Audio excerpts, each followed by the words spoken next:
VAR বা video assistant referee প্রযুক্তি নিয়ে বিতর্ক ও বিভ্রান্তির শেষ নেই। কোন পরিস্থিতিতে ভিএআর হস্তক্ষেপ করবে আর কখন করবে না তা স্পষ্ট করতে এবার বড় সিদ্ধান্ত নিয়েছে ইউরোপীয় ফুটবলের অভিভাবক সংস্থা উয়েফা। চালু করা হলো ক্লিয়ার লাইন নামে এক নতুন প্ল্যাটফর্ম। স্প্যানিশ সংবাদ মাধ্যম এএস জানিয়েছে, প্ল্যাটফর্মটি ইতিমধ্যে সক্রিয় হয়েছে।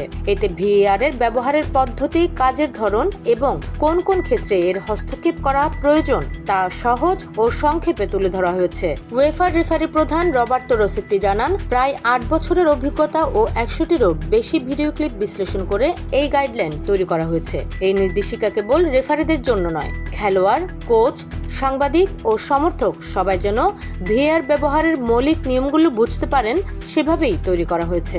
উয়েফা কর্মকর্তা ভেলাস্কো কাবার্লো জানান, চ্যাম্পিয়ন্স লিগের ম্যাচ শেষে যে কোনো বিতর্কিত সিদ্ধান্ত এই প্ল্যাটফর্মের ভিডিও লাইব্রেরির সঙ্গে মিলিয়ে দেখার সুযোগ থাকবে। 2026-27 মৌসুম থেকেই কার্যকর হবে ক্লিয়ার লাইনের নির্দেশিকা। উয়েফার মূল উদ্দেশ্য হল খেলায় ভিএআর এর অপ্রয়োজনীয় বা সূক্ষ্ম হস্তক্ষেপ কমানো। ছোটখাটো ভুলের পরিবর্তে কেবল স্পষ্ট ও বড় ধরনের ভুলের ক্ষেত্রেই ভিএআরকে কাজে লাগানো হবে, যাতে খেলা গতিশীল থাকে।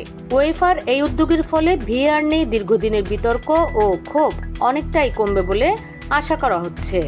স্পোর্টস ডেস্ক, খোলা কাগজ, ঢাকা।